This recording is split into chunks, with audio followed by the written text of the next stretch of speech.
What happens when even a global superstar like Usain Bolt faces prejudice in a place meant for celebration? Last night, an exclusive gala dinner in New York turned into a moment of tension that left everyone stunned. But Usain, known for his composure and determination, used the experience to ignite a conversation that transcended the walls of the grand venue. The ripple effect would soon be felt far and wide. The evening was a spectacle of grandeur. The event was a celebration of excellence, bringing together the world's top athletes, entertainers, and dignitaries. Usain Bolt, fresh off receiving accolades for his philanthropic work and a recent documentary chronicling his legendary sprinting career, arrived at the venue with the same poise and energy that had defined his life. The valet opened the door to his sleek car, and Usain stepped out with a quiet confidence, his signature smile lighting up the cool New York night. Fans gathered along the barricades erupted into cheers, shouting his name, their excitement cutting through the air like a warm embrace. Ever the professional, Usain waved to the crowd, taking a moment to sign autographs and share a few kind words before making his way into the lavishly decorated venue. The interior was nothing short of magnificent, with crystal chandeliers casting a golden glow over the room. A jazz quartet played softly in the background, and the buzz of conversation created a lively yet sophisticated atmosphere. Yet even amidst this display of opulence, Usain couldn't ignore a subtle dissonance. Unspoken, but palpable. The occasional lingering glance, the faint whisper just out of earshot. It was a feeling he had encountered before, a reminder of barriers that still stood despite his remarkable achievements. He was here to celebrate, and he wouldn't let the undercurrents of discomfort ruin the evening. As he joined his table, a group of friends that included fellow athletes, coaches, and longtime supporters, their laughter and camaraderie brought a sense of ease. They shared stories of victories, setbacks, and the relentless pursuit of excellence that had shaped their lives. Usain was reminded of why moments like these mattered, to honor the hard work and sacrifices that went into every success. As the waiter approached their table, there was an air of professionalism in his demeanor, but something about his stiff posture and hesitant tone felt off. When it was time to order, Usain kept his request simple. "I'll have the salmon with a side of roasted vegetables," he said with his usual warmth.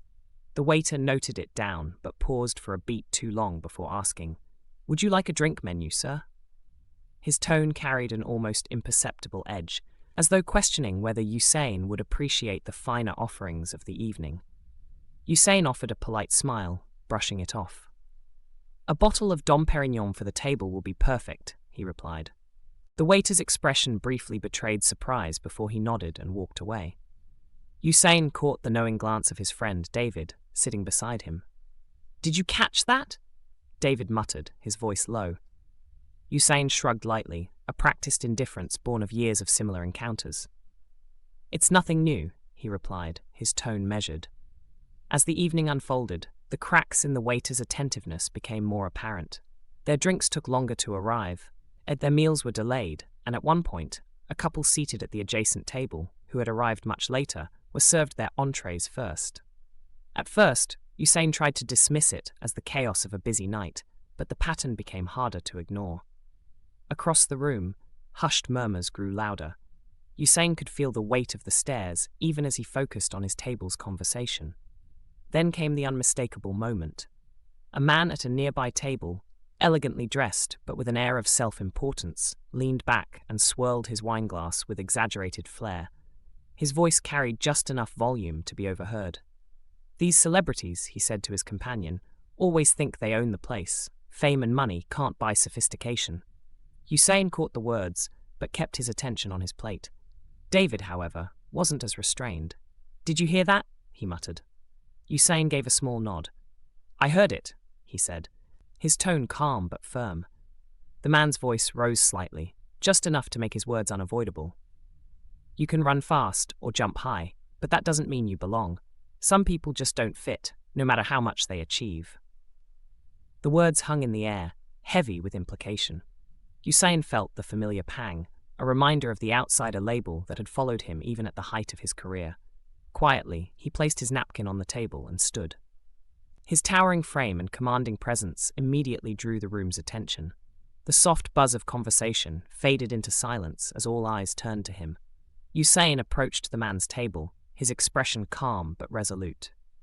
"Excuse me," he began, his voice steady and composed, "but is there something you'd like to say to me directly?" The man looked up, his expression shifting from surprise to discomfort. "I was just making an observation," he said, his tone defensive. "An observation," Usain repeated, his tone unwavering. "Funny, because it sounded like an insult. Perhaps I misunderstood." The man fidgeted in his seat, his bravado slipping under the weight of Usain's gaze. "Look, I didn't mean anything by it. Just a bit of fun," he said, attempting to deflect. "Fun at someone else's expense isn't fun," Usain replied, his voice calm but laced with unmistakable authority. "It's prejudice, and I've spent my entire life confronting it. Let me make something clear. I belong here just as much as you do, perhaps more." The man averted his gaze, murmuring an apology that lacked sincerity. Usain returned to his table, the room still thick with tension. He sat down, his mind momentarily adrift in memories of his journey. Growing up in Trelawney, Jamaica, Usain had faced his share of challenges. His parents, humble and hard-working, had instilled in him a relentless drive. Yet no amount of speed or gold medals had shielded him from the subtle and overt prejudices he encountered along the way. He thought of the early days of his career, when skeptics questioned his unconventional style, his flair, his audacity to challenge norms. Even after shattering records and becoming the fastest man in history, he had faced moments where his achievements were overshadowed by stereotypes. Back in the present, the evening took another turn as the restaurant manager appeared at their table. A wiry man with a nervous smile, he approached cautiously. "Mr. Bolt," he began, his voice low, "I want to sincerely apologize for any discomfort caused tonight. This is not how we operate." Usain studied him for a moment, his expression unreadable. "An apology is a start," he said finally. "But what matters more is what you're doing to ensure it doesn't happen again." The manager flushed, nodding quickly. "We'll review our policies, implement additional training, anything to address this." Usain's gaze softened slightly, but his words remained firm. "This isn't just about me. It's about every person who walks through your doors and deserves respect. Make sure it's not just talk." Later that night, back in his hotel room overlooking the city skyline, Usain reflected on the events of the evening. He opened his phone, scrolling through messages and social media. After a moment's thought, he began typing. "Tonight reminded me that no matter how far you've come, prejudice can find its way in. But silence is never the answer. Speak up, stand tall, demand better, not just for yourself, but for those who can't. Dignity matters. Change starts here." He posted the message and set the phone aside, the glow of the city lights casting a warm hue over the room. Within hours, his words gained traction. Fans, fellow athletes, and countless others shared their own stories, creating a wave of solidarity. The restaurant, facing mounting public scrutiny, issued a statement announcing sweeping changes, including partnerships with diversity organizations, to ensure a more inclusive environment. The incident sparked broader discussions in the media about prejudice in elite spaces. Talk shows, podcasts, and news outlets dissected the moment, many praising Usain's grace and resolve. But for him, the true victory lay in the voices that emerged, people who had felt unseen and unheard, finding the courage to speak out. Months later, Usain stood on a track during a charity event for underprivileged youth.